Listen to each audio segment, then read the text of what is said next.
ini kelihatannya Profesor Hani juga sudah hadir di tempat kita. Hillary juga sudah ada juga. Mungkin segera kita akan mulai saja. Kita tunggu Bu Kay. Hillary sebagai pembicara ya, Master dari Food Technology dari London langsung ini ya, ada di sini. Nanti kita Bapak Ibu, nanti kita akan mendengarkan presentasi pertama dari keynote speaker kita, yaitu Profesor Dr. Hani, alumni dari Tokyo University.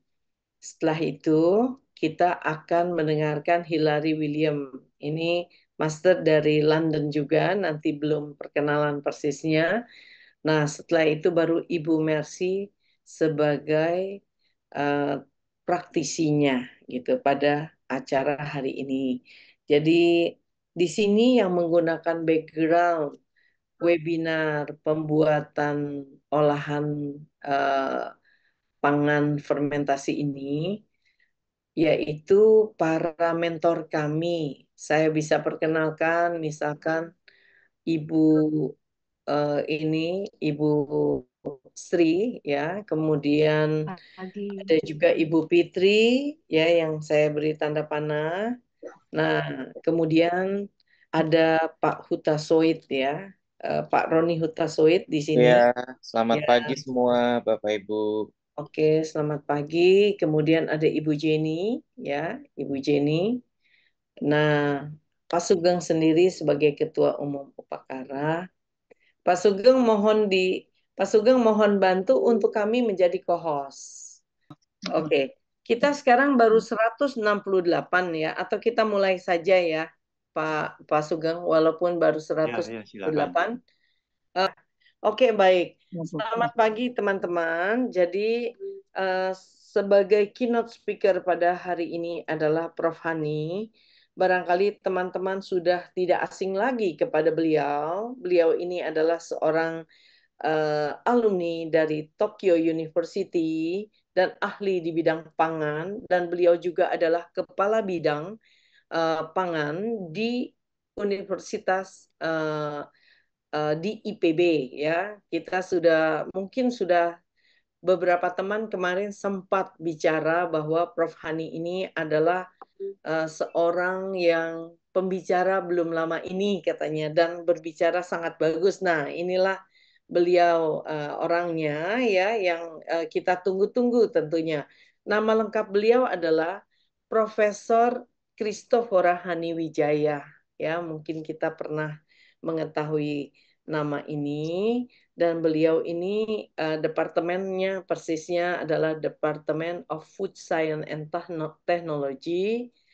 Nah, beliau juga sudah ya Scopus nih ya sudah membuat Recording in yang progress. dalam Scopus. Kalau masuk dalam Scopus itu berarti wah jurnal yang luar biasa ya, yang spesial. Itu ada 18 dan Scholar Index 32. Nah, yang Sinta skornya 4.400. Wow, keren sekali. Beliau ini terakhir lulus dari Hokkaido University Japan sebagai doktor in agricultural chemistry. Ya, dan beliau dulu studinya dari IPB juga ya. Kemudian beliau ini punya banyak sekali kelebihan karena sudah membuat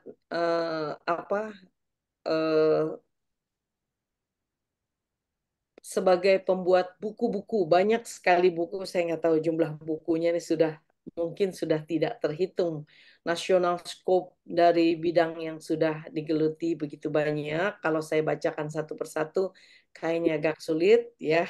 Nah, tetapi sudah menulis national scope paper mengenai bidang pangan, bukan cuma nasional saja, regional scope juga beliau berbicara dan saya tidak mungkin bicarakan satu persatu karena jumlahnya ini panjang dan lebar ya. Nah, dan sangat berpengalaman dari segi research begitu banyak research di bidang pangan. Makanya tak heran kalau beliau membawahi pangan di IPB. Nah, beliau nanti akan berbicara sebagai pembicara pertama.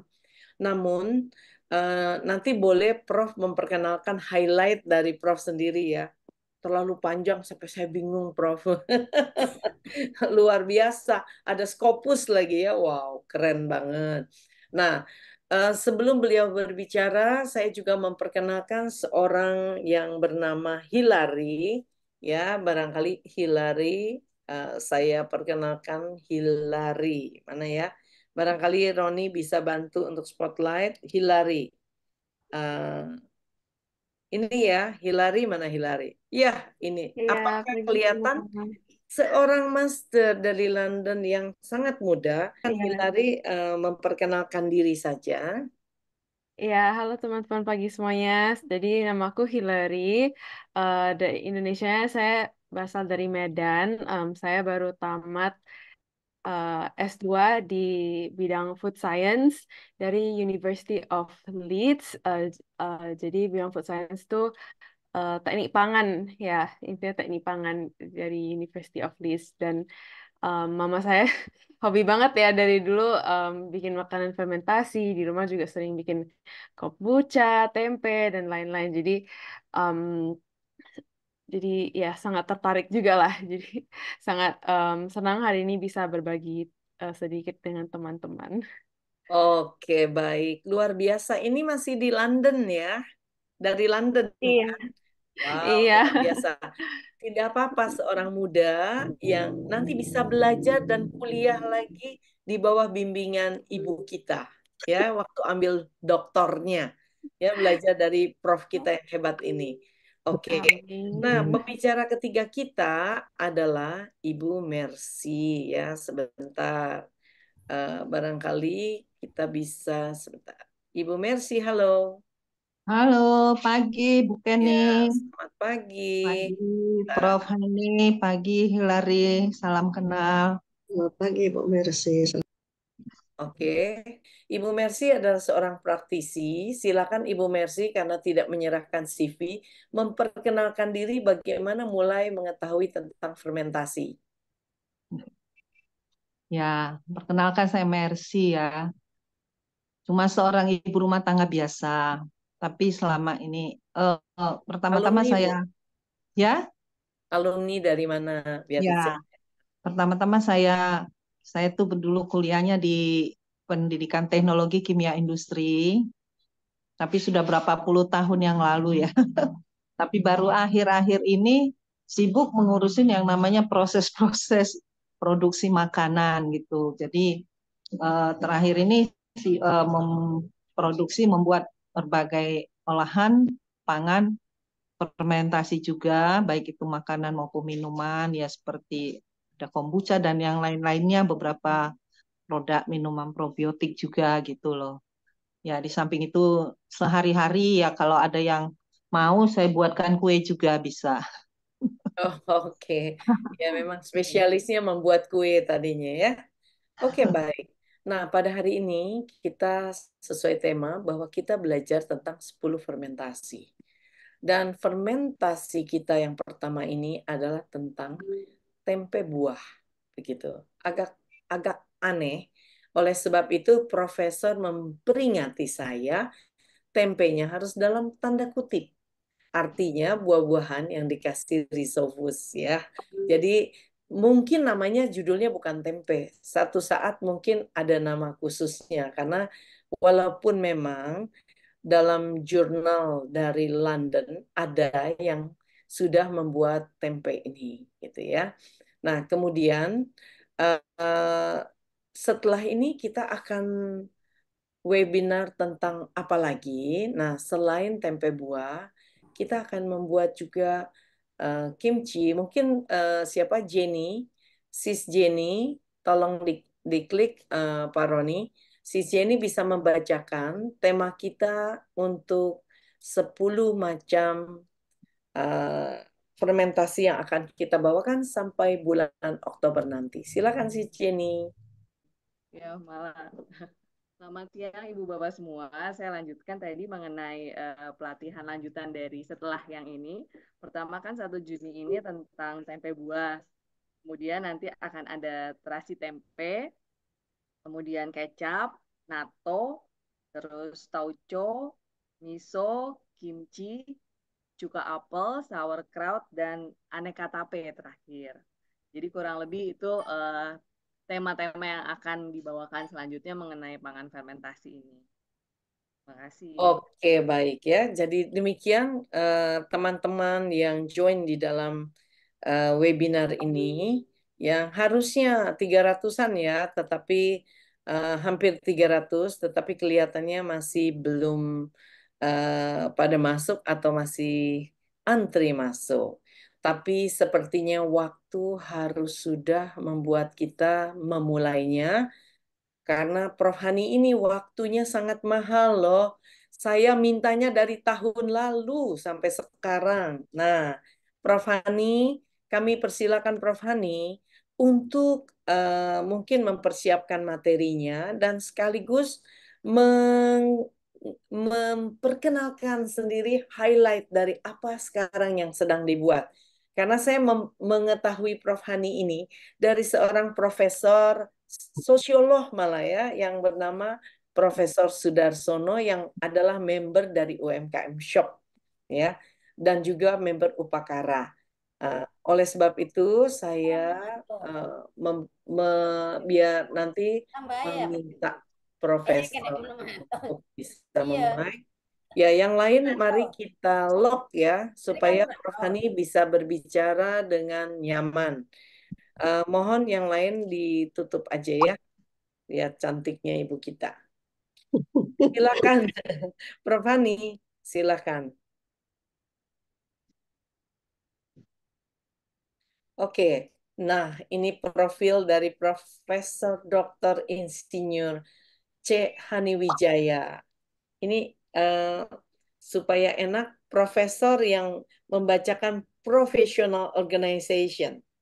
Oke, baik Bu Kenny, Pak Sugeng, Ya, Bu Sugeng, Bu Kenny, ya. beserta jajaran dari semua pengelola Yayasan Upakara, Bapak Ibu yang berbahagia, para peserta dari pelatihan kali ini. Assalamualaikum warahmatullahi wabarakatuh. Shalom, salam sejahtera, Om Swastiastu, Namo Buddhaya, salam kebajikan, salam sehat selalu, pastinya Rahayu.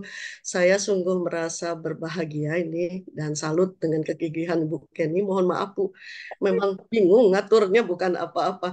Dari saya sedikit bawel juga, jadi terima kasih kesabarannya. Tapi sangat berbahagia pagi ini saya bisa berjumpa dengan Bapak Ibu semua.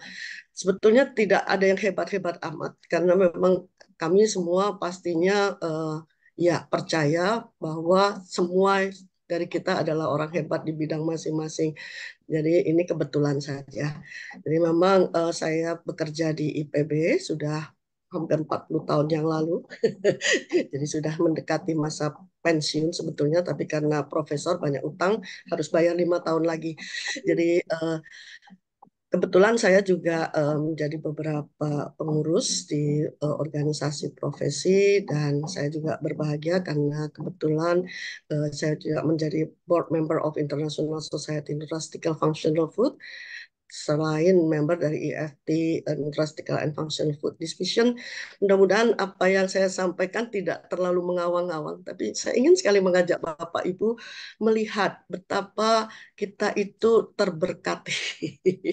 Dan kita sering lupa, kita malah sibuk dengan yang lain, sementara yang kita miliki kita tidak urusi, tapi begitu ada yang mengurusin dari luar, kita selalu berteriak, wow itu mengambil hak kita begitu ya. Jadi ini salah satu, mudah-mudahan sudah bisa terlihat yang saya share, baik-baik saja kah? Karena kalau di saya sih sudah muncul share saya. Sudah, Apakah Prof. Sudah. ya baik. Ini salah satu yang beberapa hari yang lalu saya mendengar dari teman sejawat di IPB tentang mikrokekayaan yang tak terlihat dan saya sangat setuju dengan hal itu karena kalau Bapak Ibu cermati bahwa kita ini negara yang paling ya kembali lagi paling cocok untuk produk fermentasi. Kenapa? Karena kita punya banyak biota, mikrobiota kita banyak. Tapi yang paling penting, kita itu sebagai inkubator terbesar karena suhu cocok, kemudian humidity cocok, dan setahun full. Ya, mungkin kalau Mbak Hilary di London merasa beda jauh ya. Di sana melihat matahari itu susah sekali. Ya, jadi kenapa kita tidak manfaatkan dengan kearifan lokal yang sudah diajarkan oleh nenek moyang kita? Begitu banyak yang kita bisa pelajari dari teknologi fermentasi.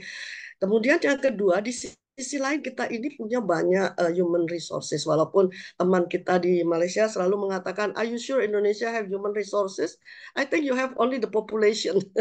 Yang mungkin bisa juga. Tapi yang jelas ya kita punya banyak market walaupun ini untuk Indonesia. Belum lagi kemungkinan besar kita akan sangat berperan karena di tahun 2050 alias 2050 dunia ini harus memberi makan lebih dari 9,8 miliar mulut, Bapak Ibu. Dan sayangnya saat ini pun kita sudah masuk kepada global food crisis. Untung di Indonesia tidak terasa ya Bapak Ibu, tapi di dunia ini sudah mulai sangat dirasa, terutama kalau kita lihat di negara-negara maju, permasalahan mereka untuk mendapatkan pangan yang memberikan dampak kesehatan, terutama bagi para manula, itu semakin mahal harganya. Jadi kita bahagia di Indonesia, kita tidak pernah berpikir seperti itu, karena setiap hari kita sudah berkenalan dengan jenis pangan ini dan termasuk yang murah, gitu kan. Jadi mudah-mudahan dengan pemahaman kita bisa ikut memberikan opportunity for innovation kepada ya sesama kita di belahan yang lain selain di dalam kita sendiri, sehingga tidak nanti ada stunting, zero hunger harusnya sudah kita peroleh, mengingat begitu banyak produk fermentasi yang sudah dikenal dunia, dari itu ya saat ini seperti tempe atau sama sekali tidak dikenal bahkan oleh orang Indonesia sendiri. Tapi sebelumnya mungkin tadi saya sudah sedikit menyinggung bahwa pangan itu sekarang tidak hanya sekedar memenuhi keinginan kita untuk mendapat nutrisi, tapi juga cita rasa yang kita nikmati, tapi juga kesehatan. Karena tadi Bu Mercy sudah mulai menyinggung tentang biota dalam usus supaya kita sehat dan seterusnya. Dan itu lebih dikenal dengan nama functional food. Tapi pertanyaannya adalah apakah makanan minuman yang selama ini kita makan itu tidak beres ya? Karena saya sendiri hidup selama ini dibesarkan oleh makanan-makanan seperti ini. Jadi sudah sangat nutrisius ya, jadi bernutrisi, enak lagi kan. Tapi permasalahannya kita memang perlu sesuatu yang lebih, Bapak Ibu, mengingat gaya hidup kita sangat berbeda dengan zaman saya waktu bertumbuh dan berkembang. Ya, sekarang polusi, gaya hidup yang selalu di depan. Seperti sekarang, kalau dulu saya ngajar harus berdiri. Sekarang saya ngajar cuma duduk. Dan berjam-jam. Jadi pastinya kita membutuhkan pangan jenis lain yang punya yang kita sebut dengan meningkatkan fungsi fisiologis tertentu. Definisi pangan fungsional beragam, tapi saya menggunakan satu yang sudah dikeluarkan oleh P3FNI, yaitu Perhimpunan Penggeliat Pangan Fungsional dan Nutraceutical Indonesia. Dikatakan bahwa pangan fungsional itu tidak selalu harus olahan, bisa saja segar. Dan itu sudah kita peroleh setiap hari di Indonesia, sangat terjangkau. Tapi masalahnya kita belum banyak yang bisa dibuktikan berdasarkan kajian ilmiah, dan ini perlu kalau kita ingin mengklaim pangan fungsional.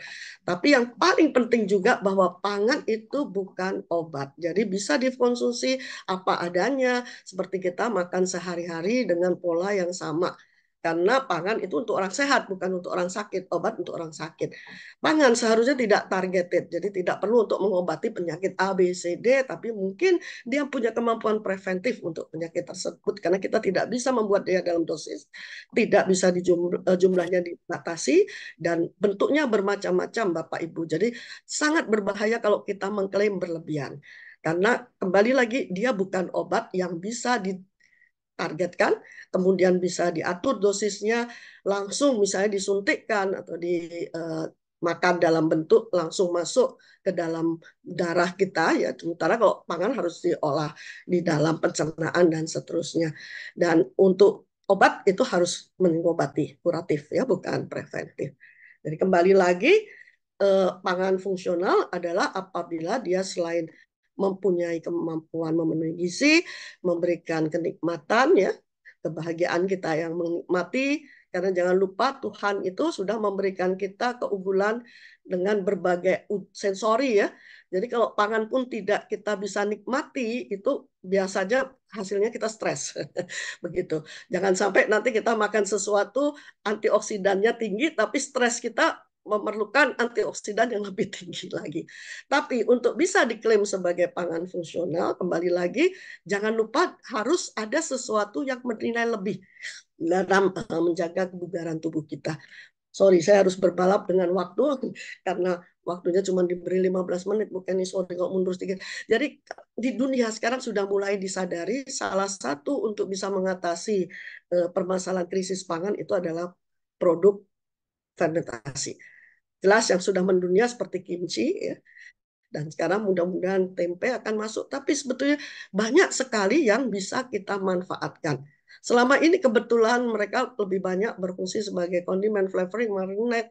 Tapi semua sudah paham bahwa untuk kesehatan pun banyak. Dan khusus untuk umami, ini supaya nanti Bapak Ibu tidak merasa kaget lagi ya, bahwa kita tuh sebenarnya tubuh kita tuh sudah penuh dengan MSG.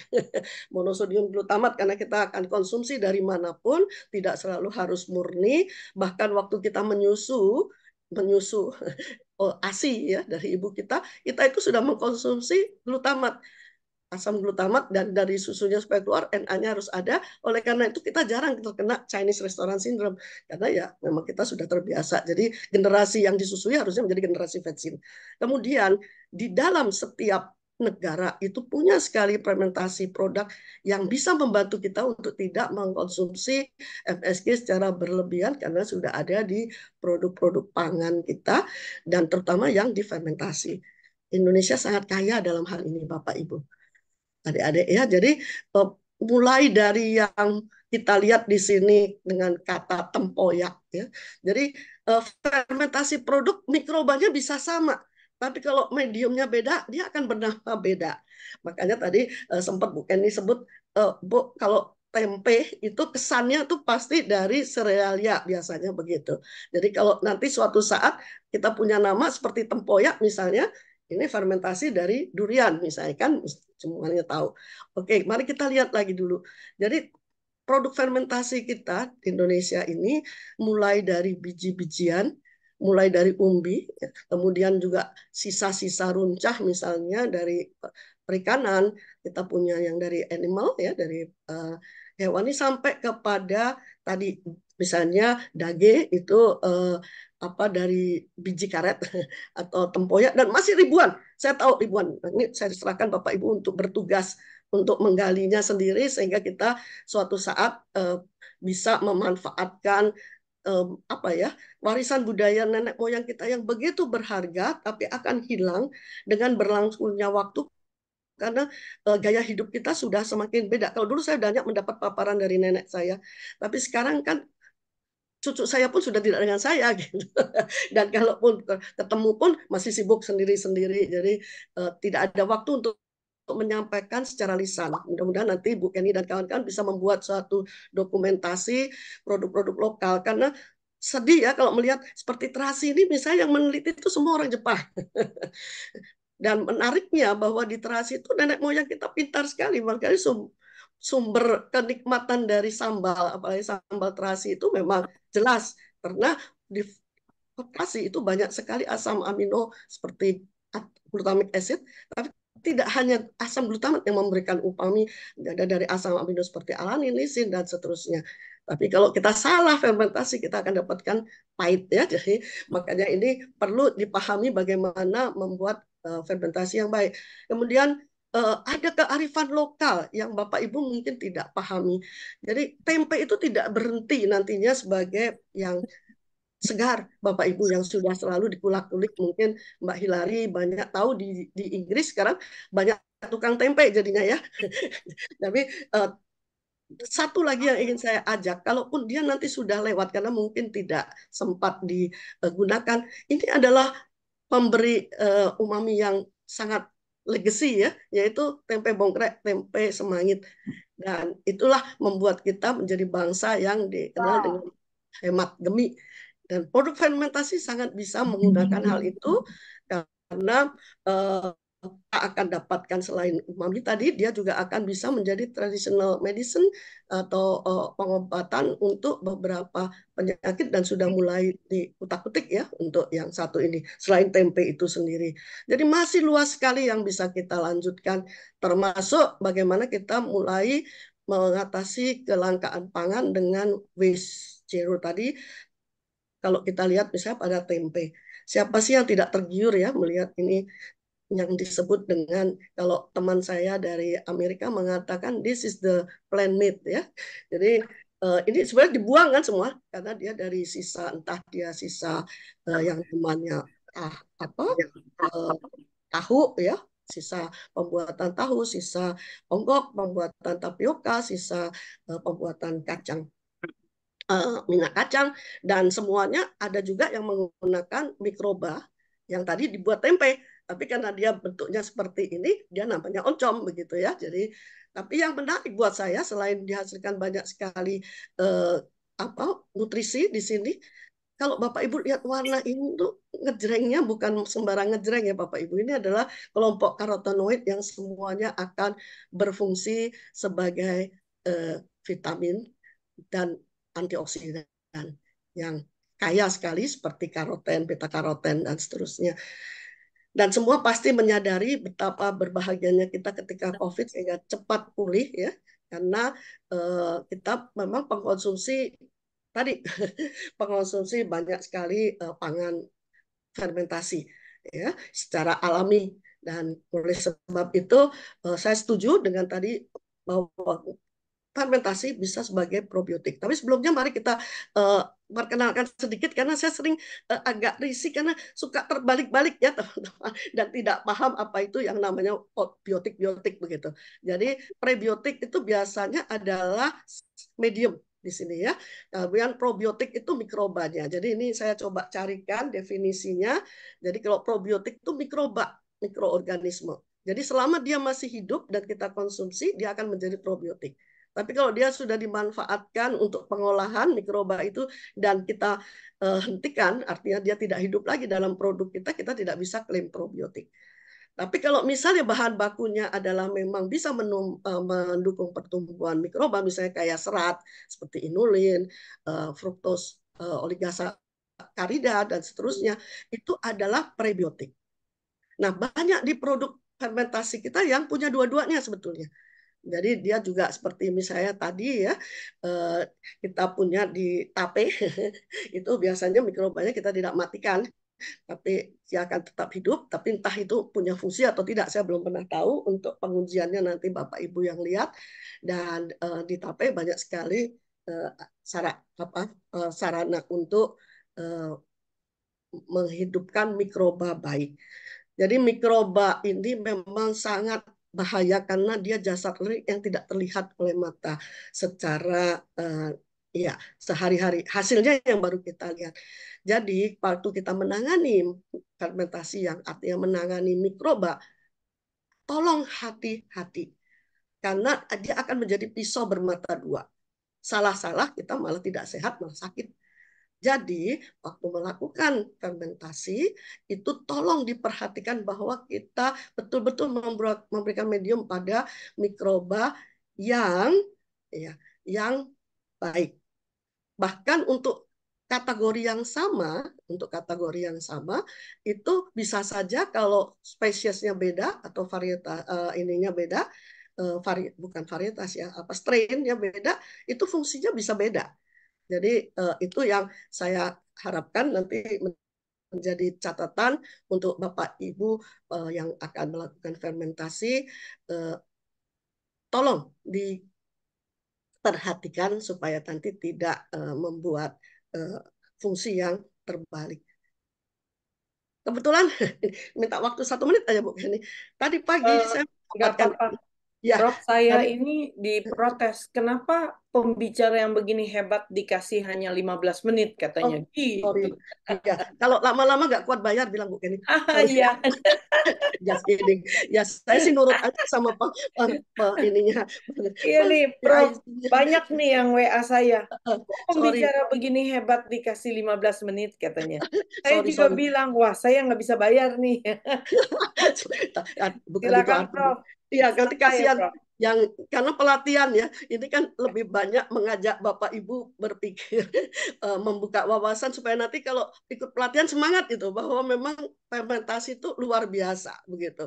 Jadi dan ini salah satunya tadi pagi saya mendapat WA ya, makanya waktu membaca buku ini saya juga ikut kaget membaca ini katanya, wah presentasi paper kita Oncom dan Neospora ini masuk ke salah satu sudah diterima di salah satu jurnal terhebat di dunia yaitu Nature. Wow.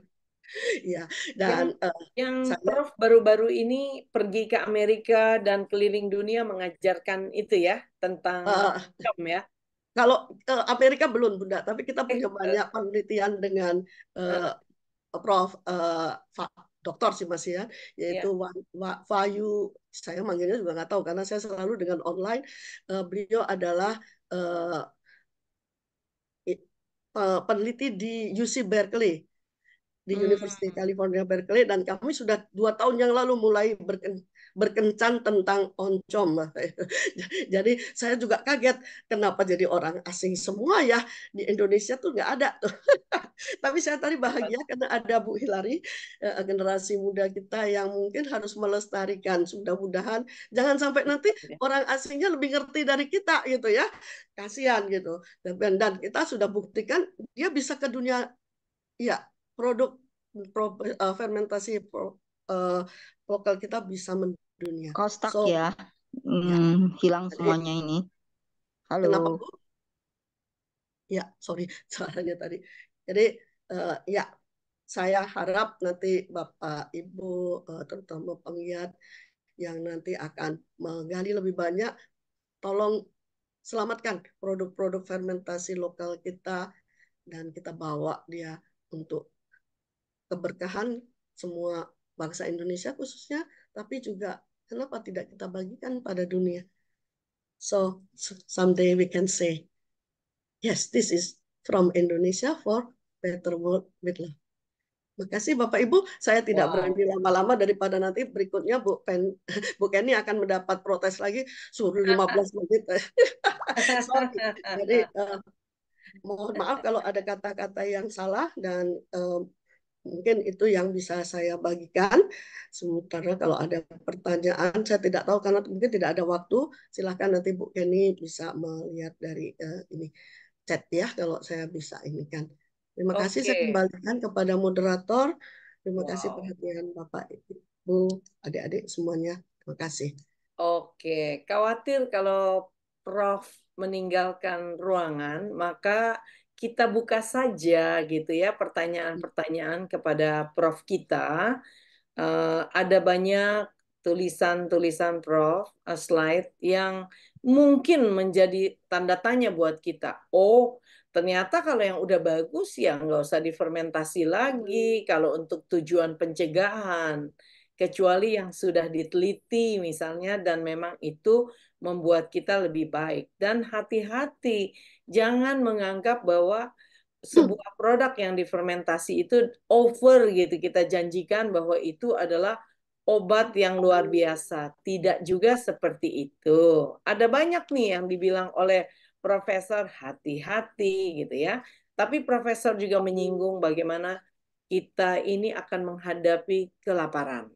Ya, mungkin karena kita masih punya lahan-lahan di desa-desa, petani masih banyak, belum terlalu dirasakan. Tapi bagaimana di belahan dunia yang memang sangat sulit untuk menanam, sudah mulai terasa kelaparan yang hebat. Tapi angka stunting di Indonesia pun, Prof, terus menanjak gitu.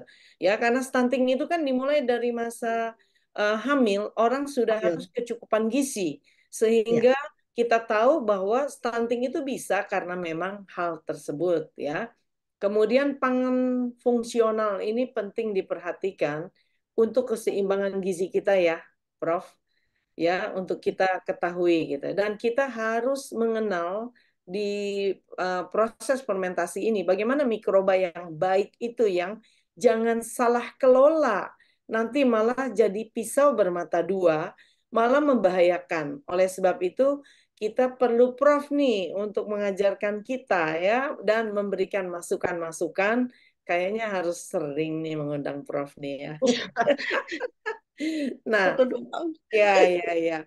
Karena selama ini kita lebih memperhatikan gizi kenikmatan ya dari pangan fungsional, tapi ingat bahwa pangan-pangan yang yang fermentasi ini sangat-sangat baik juga bisa menghasilkan suatu zat yang justru untuk tubuh menjadi lebih baik gitu. Tapi karena begitu banyak ribuan macam produk dari kekayaan Indonesia, kita perlu juga seperti Ibu Mercy yang terus menggali sampai kemarin aja kami ada buah yang satu derivat dengan pohon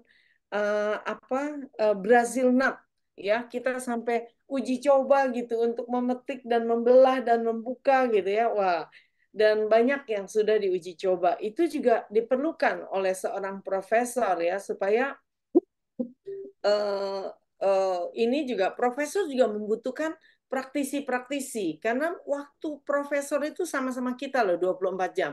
Cuma beliau itu wah ngulik-nguliknya sampai ke jeroan yang paling dalam gitu yang kita tidak tahu. Nah, sementara kita ini sering uji coba dengan simple. Nah, orang-orang seperti Ibu Mercy inilah yang harus diperbanyak supaya kita semua mau mencoba dan nanti kalau berhasil menciptakan suatu, mari kita laporkan kepada Ibu Mercy, kepada Ibu Profesor, nanti untuk didalami. Sehingga Bu Prof akan lebih tahu. Seperti oncom, seluruh Indonesia sudah banyak yang buat. Nah, tapi kehebatan oncom belum dijual ke luar negeri. Nah, beliau ini melengkapi dengan penelitian yang super duper dalam, sampai mendapatkan penghargaan dunia. Bayangkan, ya, itu baru oncom, belum yang lain ya, Prof. Baik, terima kasih Prof. Hani. Sekarang jika ada pertanyaan kami persilakan. 3 pertanyaan dulu deh, supaya nanti Hilary bisa bicara tentang fermentasi dan manfaatnya. Setelah itu kita masuk kepada pembuatan. Jangan malu ya bertanya kepada profesor. Prof. Hani ini memang bahasa Inggrisnya hebat, terus bisa berbicara dengan sangat lancar dan dalam waktu singkat membuka wawasan kita. Ya, jangan khawatir. Kita bertanya apa saja dalam kepolosan kita, pasti bisa dijawab. Nah, ini ada pertanyaan Prof. Apakah tempe gembos juga termasuk mana ya lompat ya? Termasuk pangan Apakah fungsional tempe gembos juga termasuk pangan fungsional? Karena di mata masyarakat ini hanya makanan rendah atau dipandang sebelah mata. Bu Rena, silakan mendapat jawaban dari Profesor. Baik, terima kasih Bu Kenny, Bu Rena, terima kasih. Ya, jangankan tempe gembos Bu, semua fermentasi kita dulu apalagi pernah dengarkan kata mental tempe. Ya, Ya, benar. tapi dunia sudah terbuka matanya betapa hebatnya si mental tempe ini sehingga banyak yang mental gitu kan. Dan tempe gembos itu mirip dengan oncom, yaitu dibuatnya dari sisa agroindustri, artinya udah dimanfaatkan, sisanya daripada dibuang, dimanfaatkan lagi. Kalau buat saya, tempe gembos itu salah satu identik dengan budaya kita yang hemat gemik dan pandai memanfaatkan. Cuman sayangnya, kenapa sering dipandang sebelah mata? Karena memang tidak dikenal satu. Yang kedua, sering membuat masalah karena waktu membuatnya Salah. iya salah. Sehingga mungkin pernah dengar juga mulai yang seperti tempe bongkrek misalnya. Itu kan sebetulnya sesuatu yang bagus, tapi kalau kita salah, keluarlah aflatoksin. Nah, si gembus ini kita belum banyak utak-atik. Jadi jangan salahkan masyarakat, jangan salahkan tempe. Ya, kita harus bertanya diri kita sendiri sejauh mana kita care. Karena sebetulnya selama ini kan kita juga tidak care. Dan anehnya kita juga merasa minder kalau kita makan tempe gembus. Saya kalau mengajar yang di luar, mereka malah sangat kagum ya. Jadi jangan kaget Bapak Ibu kalau kita sibuk cari es krim dengan dairy produknya yang luar biasa ketika di Jepang atau di mana tuh namanya di Polandia, saya jadi ketawa ketika mereka bilang this is the best es krim. Apa coba? Es puter karena susunya diganti dengan santan gitu kan. Dan kemudian mereka kalau melihat produk-produk fermentasi kita, mereka wow wow wow wow gitu kan. Ya, tapi kan kita sendiri juga coba saya cari tanya ke mahasiswa saya, coba sebutkan 10 produk fermentasi Indonesia. Enggak jawab. Hmm. Favorit Mesti ikut kita, webinar. ya tradisional Bu, ada ayam geprek. Ya, itu ayam geprek itu adalah gabungan antara hasil fermentasi terutama terasi sambal dengan ayam goreng model barat kan, pakaian, pakai baju gitu, dan seterusnya. Tapi intinya adalah apakah tempe bongkrek berbahaya, tempe gembus berbahaya, itu kembali lagi prosedur waktu kita melakukan fermentasi itu harus diikuti betul. Dan kita harus hati-hati dalam hal itu. Prof, jawaban itu sangat jelas, tetapi apakah boleh diberikan kunci contoh dari pembuatan gembos yang justru membuat munculnya aflatoksin, racun? Misalnya Oke. proses di mananya kuncinya untuk para ibu rumah tangga yang melakukan fermentasi ini? Baik Bunda, ini pertanyaan yang sangat berat untuk dijawab langsung karena kita belum pernah meneliti. Tapi kalau untuk tempe bongkrek, bongkrek dan tempe gembus itu agak sedikit beda Beda. bahan Ya, oke. bakunya. Ya, tempe gembus mungkin masih sedikit lebih aman, quote and quote, karena dia tidak mengandung medium yang bisa membuat mikroba yang menghasilkan aflatoksin. Oke. Di bongkrek karena dia dari kacang itu banyak sekali mikroba lain yang sudah ikut di dalam bahan baku, sehingga kadang-kadang kalau ini mikroba baiknya tidak lebih kuat, si mikroba di bongkrek yang menghasilkan aflatoksin, aflatoksin A itu akan menjadi pembunuh toksinnya gitu. Baik, baik. Nah, memang susah kalau diminta supaya tahu persis semuanya aman atau tidak. Ya setiap kali kalau namanya dosen kita bilang cek di TPC. Teliti dulu Kan gitu mahal ya. ya. Jadi cek mikrobanya. Tapi mungkin kalau kita betul ya sudah mengikuti prosedur yang selama ini nenek moyang kita lakukan, ya seharusnya sih baik-baik saja. Karena hampir semua tempe, oncom, dan seterusnya yang dijual di pasar tidak menimbulkan masalah karena memang mereka mengikuti kaidah yang ada. Mungkin yang harus kita lebih hati-hati kalau yang baru-baru kan ini harus dicek lagi dulu. Dan biasanya sensori kita juga bisa memberikan banyak info tentang apakah produk itu aman dimakan atau dikonsumsi atau tidak. Tapi kemudian penampakan ya Bunda ya. Jadi kalau penampakannya aneh, kita harus hati-hati tuh. Enggak biasanya begitu. Misalnya oncom yang harusnya merah jadi hijau. Iya. Nah, Ini ada pertanyaan nih, Prof. Ya. Kita Ya. lanjut berikut. Ternyata peminat bertanyanya nih kepada Prof. Wah, tinggi sekali nih. Prof, bagaimana kita tahu bahwa produk fermentasi yang kita buat ini adalah bakteri baik atau buruk? Tapi mungkin ini harus ada penjelasan. Sebenarnya memang sudah diberkahi oleh Allah Subhanahu wa taala bakteri baik yang ada di atau apatogen di dalam di dalam usus kita ya Prof, yang tadi Prof sudah jelaskan. Ada Salmonella, Escherichia coli ya. Tapi Escherichia coli itu patogen. Terbalik, itu yang patogen. Salmonella ya itu patogen ya. Staphylococcus gitu. Nah, barangkali Prof bisa bantu untuk jawab. Ya, kembali lagi seperti misalnya kalau kita lihat beberapa minuman probiotik, mereka itu sampai strain mengerjakannya untuk paham apakah dia baik untuk probiotik yang kaitannya dengan kelompoknya BAL. Nah, untuk yang lain-lain sementara ini seperti misalnya tapi apa yang akan digunakan untuk tempe dan seterusnya, saya belum banyak melihat untuk kerja dari si mikroba itu. Tapi yang Oke. jelas, kalaupun dia tidak memberikan masalah dengan sebagai bibit penyakit, itu is okay.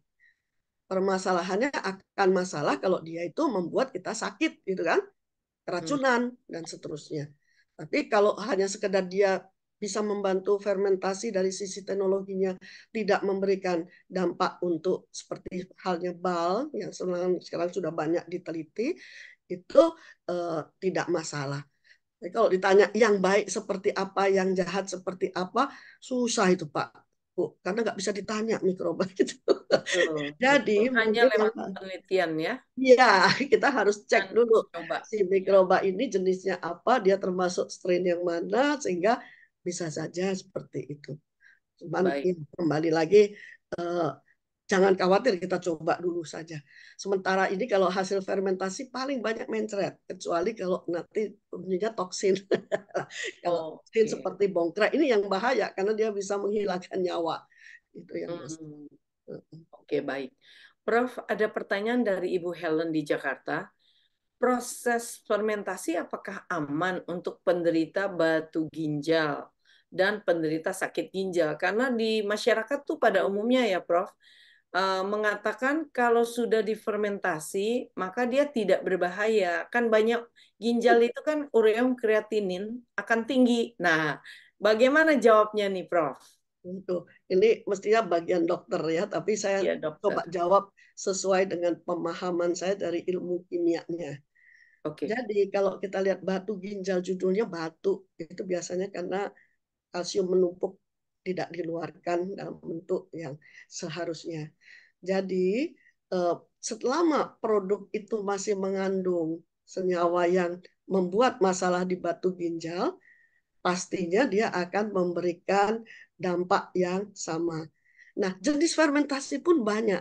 Mikrobanya juga banyak. Apakah mikroba itu akan memanfaatkan senyawa-senyawa yang membuat masalah di dalam ginjal kita atau tidak?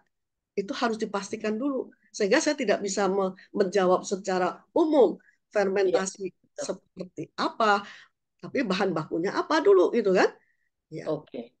Mungkin yang bisa disampaikan, misalkan aja yang umum, tempe misalnya. Ya, kalau tempe sih selama ini yang saya tahu dia tidak Kalsium tinggi. mengandung banyak kalsium yang berlebihan ya, sehingga kalaupun dia difermentasi mungkin sedikit berkurang, tapi bukan berarti terus kalsiumnya hilang ya, enggak juga. Ya, Jadi jangan, ya kalau saya sampaikan sih kita tuh agak sulit bicara ekstrim kalau kita bicara tentang pangan. Oke. Karena bisa saja termasuk tadi dimakannya dengan apa? Karena kita kan jarang makan cuman kayak obat ya, satu itu saja. Oke. Bisa saja hari ini tempenya dimasak pakai bobor, besok dimasak bacem, besok dan itu pasti akan merubah komposisinya yang akan berdampak pada tubuh. Tapi kalau mau secara umum, saya pikir sih kalau fermentasi bisa membuat apa namanya resiko pengurangan, bisa jadi, tapi tidak semuanya. Ya, kalau saya baca pertanyaan ini, dia lebih mengarah kepada tempe segar. Jadi tempe segar yang sudah difermentasi dan tidak dimasak, Prof. Jadi contohnya proses fermentasi kacang almond, kacang kedelai, kan pada umumnya orang batu ginjal, dokter pasti akan mengatakan, pasti ya dok, itu semua mengatakan jangan makan kacang-kacangan. Nah, tapi kalau yang difermentasi gimana tuh, Prof? Itu dari sisi kadar itu lebih spesifik ke sana. Ya, kalau sudah spesifik itu, jadi saya lebih mudah jawabnya. Ya. Pertama, ya mungkin harus ditanya ke dokternya dulu. Kenapa sih kacang-kacangan itu tidak boleh? Yang saya tahu mungkin ada beberapa senyawa silikat di situ. Ya, Ya, oksalat kalsium. Oksalat, ya kalsium. Oksalat, batu oksalat, batu kalsium. Oksalat maksud saya. Ya. Jadi oksalat di situ. Nah, sejauh mana si mikroba bisa mengubah oksalat kan? Iya. Sampai sekarang saya belum pernah dapat jawaban itu. Harus diteliti. Harus diteliti. Benar. Nah, jadi ya apakah dia dimasak atau tidak dimasak? That is also another question. Kalau buat saya sih oksalat mau dimasak nggak dimasak tetap ada di situ. Kalau Oh, dia sudah jadi kalsium oksalat ya. Tapi oh, kalau dicuci lain lagi gitu. Karena kalsium oksalat tuh secara kimia senyawa yang larut air gitu ya dan oh, seterusnya. oke. Tapi kan Baik. kita nggak mungkin mencuci semua tempe dan jadi untuk jawaban itu saya harus cari dulu laporan atau Iya. penelitian yang Karena pandangan profesor di bidang kesehatan bisa beda dan supaya nggak repot-repot, udah jangan makan kacang gitu. Nah, itu sayang. Iya, mungkin Itu yang sangat membuat disayangkan. stunting kita nggak sembuh-sembuh karena begitu, Bu. Bisa juga begini, Prof. Misalkan orang sakit batu ginjal, itu kan bisa juga karena prostatnya menjepit saluran. Akhirnya kalsium dan mineral lainnya itu Tidak bisa keluar. mengendap. Dan dia semakin besar. Jadi sebenarnya bukan karena makanan, tetapi karena suatu hambatan. Ya. Jadi caranya ya kalau udah dikeluarkan itu si prostat ya harusnya aman-aman saja setelah batunya ditembak. Misalkan gitu ya, Prof. Misalnya kita banyak minum, itu salah satu juga yang saya lakukan. Flushing Kalau ya. saya tahu ya, Kurang sebisanya flushing sebelum dia mengendap. Terus, tapi kalau fermentasi bisa membantu, misalnya nih susu ya laktosa, itu membantu untuk mereka yang laktos intolerance bisa minum susu dengan fermentasi, betul. Karena si laktosa ini akan digunakan oleh mikroba yang melakukan fermentasi. Kalau itu jelas sudah terbukti. Kalau mereka yang baik, terima kasih Prof. Ini masih ada pertanyaan lagi, Prof. Nanti habis waktunya. Jadi sebenarnya, Prof, apa saja sih plus dan minusnya fermentasi? Sebenarnya begini, Prof. Kepingin tahu, makanan tuh bagusnya difermentasi atau enggak sih sebenarnya? Nah, pengen pengulangan kembali nih, Prof. Oke, baik. Jawabannya masih seperti yang di awal. Oke. Ada yang memang pastinya buat saya fermentasi itu berkah. Karena banyak sekali bahan-bahan pangan yang sebelumnya tidak bisa dimanfaatkan dengan fermentasi yang tepat kita bisa mendapatkan nilai lebih. Tapi ada juga produk pangan yang kalau difermentasi malah hilang. Manfaatnya karena sudah keburu digunakan oleh mikroba. Vitamin misalnya, itu banyak sekali malah menghilang dari produk fermentasi. Oleh sebab itu, kalau buah-buah segar yang memang superfood, yang berry-berry dan sebagainya, nggak perlu lagi difermentasi, makan aja langsung ya, Prof. Bisa jadi begitu, tapi jangan lupa selalu Tuhan itu baik. Tergantung kita maunya yang apa. Mungkin dia kehilangan A, tapi dia mempunyai B yang mungkin kita butuhkan, Pak Bunda. Jadi kembali lagi pahami secara utuh. Kita sudah bukan lagi bisa mengatakan 1 + 1 2. Bisa saja 1 + 1 1 jadi 3 jadi 4.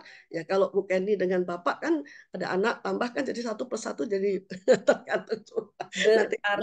Berarti kalau kita bikin fruit enzim dengan berbagai buah misalnya, seperti saya rajin bikin fruit enzimnya itu yang lebih kepada anti cancer, buah apa saja gitu. Itu no problem juga ya, Prof? No problem, but is really anti cancer or not, that is the problem. Iya. Nah, ini ada pertanyaan masuk nih dari Farida. Ibu Farida bilang, Prof, seperti oncom, terasi, apakah bisa dikonsumsi oleh penderita cancer? Ya, kembali lagi Bunda. Kalau kita lihat dari datanya, beberapa senyawa itu preventif terhadap inflamasi dan pertumbuhan sel kanker. Sudah ada yang cuman belum detail. Kalau yang sudah jelas itu di tempe. Sayang, ini saya perlu Pak Sugeng nanti ya. Ya, Pak Sugeng kalau mau kasih masukan nggak apa-apa gitu. Jadi ya dalam hal ini kita belum punya penelitian khusus ya untuk anti cancer. Tapi kalau saya lihat peluangnya dengan misalnya oncom tadi banyak karoten, pasti dia lebih preventif dibandingkan yang gitu. Nah, kalau terasi pun mungkin kalau buatnya sangat dirty, seperti nggak boleh sembarang terasi kan ya, Prof? harus Betul. terasi buatan sendiri. Mungkin kita yang tahu ini bisa untuk penderita kanker. Ya, karena kembali lagi ada kemungkinan mikroba ikutan tadi yang mungkin malah membuat senyawa-senyawa toksin yang kita Oke. tidak tahu. Tapi untuk di terasi sendiri sejauh mana ada senyawa bioaktifnya, saya juga belum tahu karena sekarang yang lebih banyak itu adalah lebih ke MSG-nya. MSG apa glutamatnya untuk umami begitu. Mungkin Nah, suatu saat bisa jadi ya. Cuman saya terkadang sekarang lebih concern dengan yang jumlahnya cukup banyak kita makan. Karena kalau terasi kan nggak mungkin kita makan utuh-utuh ya. Tapi kalau ya. oncom, tempe dan seterusnya. Tapi kan ada Prof orang Sunda yang setiap numis dipakai terasi. Semua pakai terasi. Betul, Bunda. Cuman Ah, coba hitung jumlahnya berapa banyak dibanding kita sekali konsumsi. oh iya. Jadi maksud Prof, sejauh dia tidak menggunakan eh, penyedap, mungkin lebih aman, begitu ya? Penyedap juga sama sebetulnya. Kalau orang kimia mau penyedapnya dari yang dibuat pabrik, dibuat alami dan seterusnya. Cuman buat saya akan lebih baik kalau yang sudah secara turun-temurun kita memang konsumsi dan itu ada di produk-produk fermentasi kita. Sehingga Jadi jumlahnya juga contohnya tidak berlebihan. Ya, mau contohnya pakai, terasi itu kalau uh-uh. nggak pakai penyedap lagi ya nggak apa-apa orang di sana sudah banyak penyedap. Oke, Ya. baik. Nah, eh, teman-teman, jawaban ini ya, memang kita nggak bisa mendapatkan jawaban yang tuntas. Profesor ini di bidang pangan loh, bukan di bidang kesehatan. Saya punya kakak terkena kanker mulut rahim.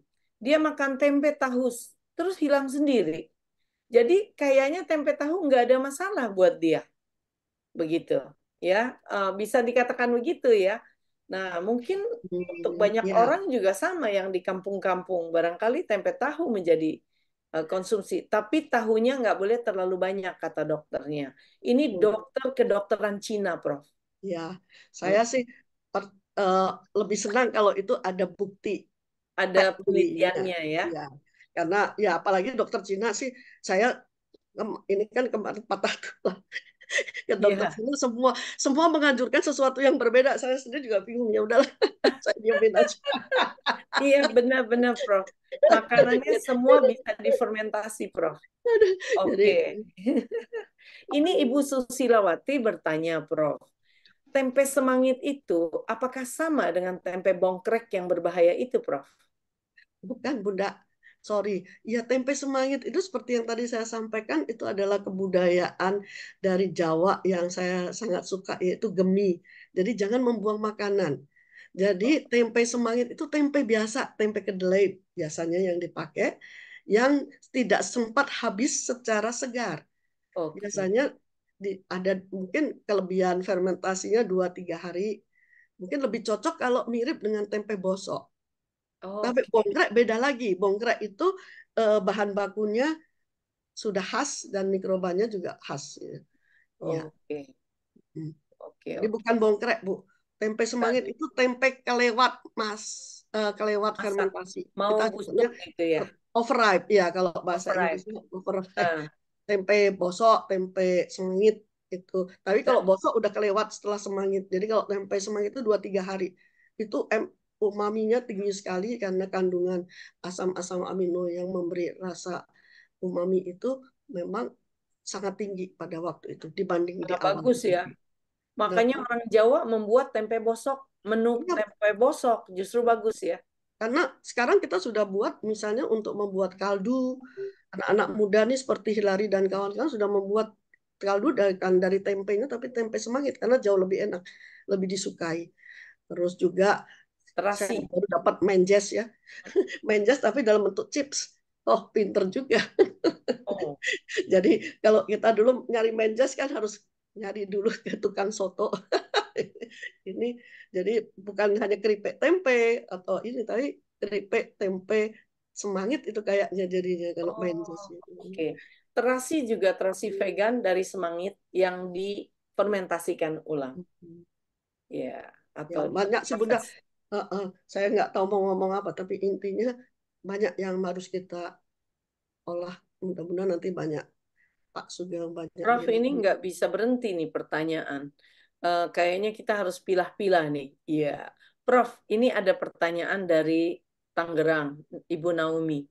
Apa saja sih, Prof, yang dapat digunakan untuk membuat produk fermentasi?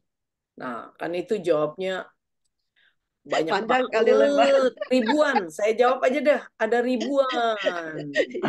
Apalagi Indonesia, kita punya begitu banyak mikrobiota, kita punya banyak bahan untuk mediumnya, ya, dan kita punya banyak yang tadi saya bilang apa kearifan lokal. Setiap saya ke daerah itu selalu ada sesuatu yang baru yang saya tidak kenal, dan itu memang produk fermentasi yang luar biasa. Dan bahkan ada yang memang dikenal sebagai obat tradisional misalnya. Nah, Ini itu kelihatannya ada masukan atau apa dari Kalimantan atau nih ya. ya, Katanya gini, Dok. ya, Fermentasi kimchi, sauerkraut, yogurt, kefir, dan miso ya, menghasilkan enzim glutathione, ya. GSH, dan superoksida dismutase atau SOD dari bakteri asam laktat. Kandungan GSH dan SOD bervariasi tergantung bahannya, bakterinya, dan kondisi fermentasi. Kayaknya ini udah mengerti banget nih, Prof. Orang fermentasi nih. Betul. Penelitian tentang manfaat kesehatan GSH dan SOD dari fermentasi masih berlangsung. Ini hanya pemberitahuan kepada kita Betul. nih, orang-orang fermentasi. Ya. Dan Ya. saya sangat bahagia untuk itu. Tapi sayangnya kalau dilihat tadi bunyinya semua bukan produk Indonesia ya. Oh, oke. Makanya kita harus berpacu. Oh, oke. Tapi saya yakin akan ada juga di banyak produk fermentasi kita. Mohon maaf, saya Ya. minta interupsi sebentar. Silakan. Prof, Bu Kenny, Ya. saya tahu Bu Prof juga mesti waktunya sangat terbatas. Jadi kebetulan ini sekarang ini di London sudah jam 4 pagi. Nah itu kasihan. Hillary ini dari pagi nggak tidur dia.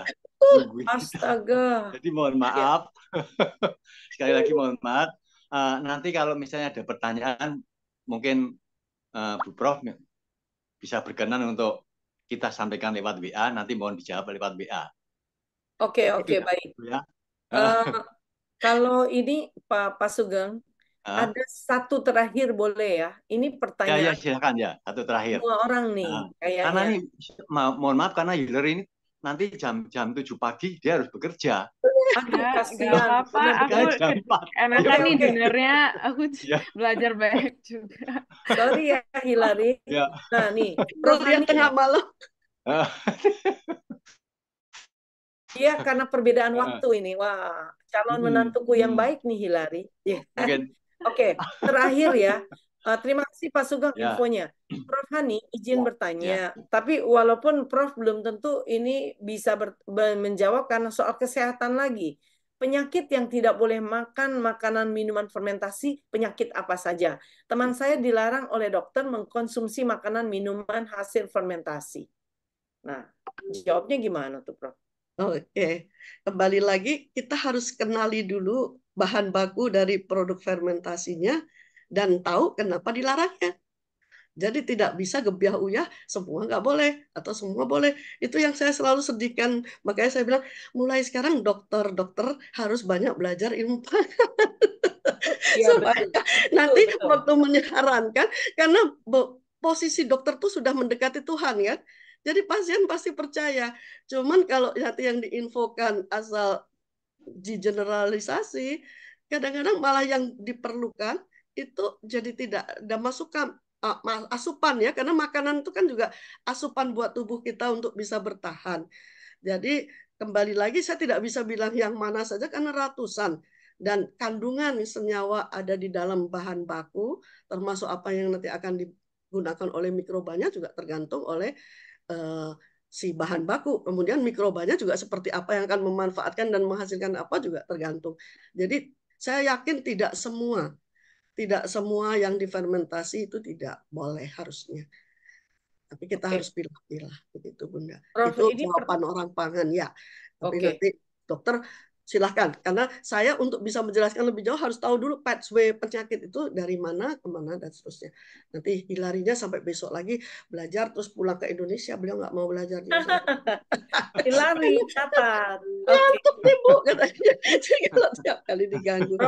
Prof, karena ini pertanyaan dari mentor, jadi saya tidak Oh. bisa untuk menolak. Terakhir nih, Prof, terakhir beneran. Yang lain nanti saya bantu untuk disimpan pertanyaannya ya, Roni. Nanti saya tanyakan kepada Prof, karena peminatnya tinggi nih, Prof. Nah, sebenarnya seperti tempe, oncom, terasi, makanan-makanan fermentasi, kalau diprosesnya itu baik oleh kita, dibuat sendiri oleh kita, apakah memang itu lebih baik dimakan langsung atau digoreng atau dikukus atau ditumis dulu? Enaknya gimana? Jawaban Prof. Ya, baik. Terima kasih. Jadi kembali lagi, ada beberapa senyawa yang akan bisa kita cerna kalau dia diolah. Oke. Tapi ada beberapa senyawa yang akan hilang ketika diolah. Oleh karena itu harus dipastikan yang dituju itu seperti apa. Contoh yang tidak ini tanpa diolah itu bagus, misalnya apa? Ya, Fermentasi. misalnya tadi mikroba yang hidup. Oh, Kalau oke. mikroba yang hidup diolah ya matilah dia. Tapi Oke. sebaliknya kalau yang kita inginkan dapat nutrisi, terutama asam-asam amino yang kita inginkan, dia biasanya terikat sehingga kalau dia diolah mungkin terdenaturasi dari yang lainnya dan seterusnya sehingga lebih available untuk tubuh kita. Oke, Dan berarti kayak minimal, nato. ya kalau ada mikroba jahat matilah bareng-bareng gitu kan? Oh, oke. Jadi Baik. Jadi konsepnya sejauh mikroba tersebut memang tetap dipertahankan hidup dan untuk kesehatan adalah baik, ya nggak usah diproses gitu ya. silakan saja ya. Oke, baik. Terima kasih Prof. Selamat siang dan minta maaf kalau terpaksa nih kita sudah kelewat jamnya, biar kita memberi kesempatan kepada Hilary untuk bicara tentang fermentasi. Selamat siang dan Tuhan memberkati Prof yang luar biasa. We are very proud of Ya, you. terima kasih, Mohon Prof. selalu bersama dengan kami ya, Prof. Sama-sama. Proud Oke. of you Terima all. kasih, Prof. Hilary, semangat ya. Ya, Jangan semangat. Oke. jangan sakit. Padahal saya sudah dengarnya sampai sudah enak banget dengernya. Prof, jadi Terima murid kasih. tuh. Jadi Baik. mahasiswi yang enak. Nanti Oke. ditunggu ya. Baik. Nanti saya Terima belajar kasih. gantian. Oke, baik. Terima Baik. kasih semuanya. Oh, Pak Ya. siapa ini? Sleman Terima ini ada kasih. angkat tangan nanti lagi ya. Selamat siang. Atau Ya. yang angkat tangan mau dijawab dulu sekali dari Nanti Sleman waktunya sudah dulu ya. Oh, Oke, kasihan Bu. nanti ditulis dicatat saja, nanti aja saya Bu jawab. Widya. Ya. Iya. Oke, baik. Terima kasih. Selamat siang. Oke. Ya, Kasih, Pak. teman-teman. Semangat, Ya, Bu Mercy. mari kita highlight. Selamat sampai jumpa, Prof. Nah, teman-teman, mungkin admin bisa bantu spotlight Hilary, si cantik kita, ya, untuk kita, ya Hilary, untuk kita segera memulai acara dengan Hilary. Silakan Hilary. Baik. Tapi tadi benar banget sih kata Prof. Hani. Tadi saya juga ada bawa ragi tempe ke Inggris ini dibekali sama mama. Tapi waktu saya coba fermentasi tempe di sini nggak jadi terus karena ya mungkin karena cuaca, humiditasnya. Makanya kayak kata Prof. Hani, Indonesia benar-benar diberkati banget ya sama Tuhan untuk bisa banyak banget hasil fermentasi yang bagus banget. Jadi semoga ke depannya produk-produk fermentasi Indonesia kayak tempoyak, tape, tauco semuanya bisa go internasional juga kayak kata Prof Hani tadi. Baik. Dan Silakan Hilary Winston untuk memulai acara kita. Ya, welcome to the board. Silakan. Oke, coba. Ya, Lihat Hilary screen ini dulu. adalah putri dari seorang mentor kita di grup ini, yaitu Ibu ya, Mercy, Ibu Mercy. Oh, Baik. Bu ini saya bisa minta waktu sebentar ya? Kebetulan Silakan. saya ini ada acara. Ya. Harus meninggalkan webinar Oh, boleh nggak? Hah? oh, Nggak apa-apa ya. kalau gitu Pak Saya Sugeng mau berbicara apa? Silakan. ya jadi mohon maaf saya ada acara yang harus saya kunjungin, jadi saya Oke, terpaksa harus pamit dulu. oke. Saya sangat berterima kasih atas waktu yang sudah diluangkan sehingga webinar kita ini bisa berlangsung dengan baik, terutama tentu saja ke Prof. Hani sama Hillary. Terima kasih sekali atas waktu yang diluangkan sehingga bisa membuat kita semuanya tercerahkan. Jadi ini semuanya sebetulnya terkait dengan program kita bahwa Upakara ini titik beratnya kan yayasan yang bergerak di bidang pelestarian lingkungan. Tapi sebetulnya kami juga sadar bahwa kita tidak mungkin membentuk lingkungan yang baik kalau kita badannya tidak sehat. Kalau kita mempunyai ekonomi yang tidak sehat juga. Jadi kita mempunyai semacam langkah-langkah prioritas bahwa kita harus menyajikan bagaimana bangsa kita menjadi sehat dengan menyajikan pola makan yang sehat. Salah satunya adalah melalui pola-pola makan dengan makanan-makanan fermentasi ini. Jadi itu terus kita juga sangat mengharapkan dari pelatihan-pelatihan ini nanti ada beberapa yang tertarik untuk mengembangkannya sebagai suatu UMKM lah ya, suatu modal bisnis sehingga meningkatkan ekonomi rumah tangga sehingga gilirannya nanti tujuan kita adalah yang ketahanan ekonomi yang lebih baik lagi. Jadi kita harus sehat, ekonomi kita harus baik.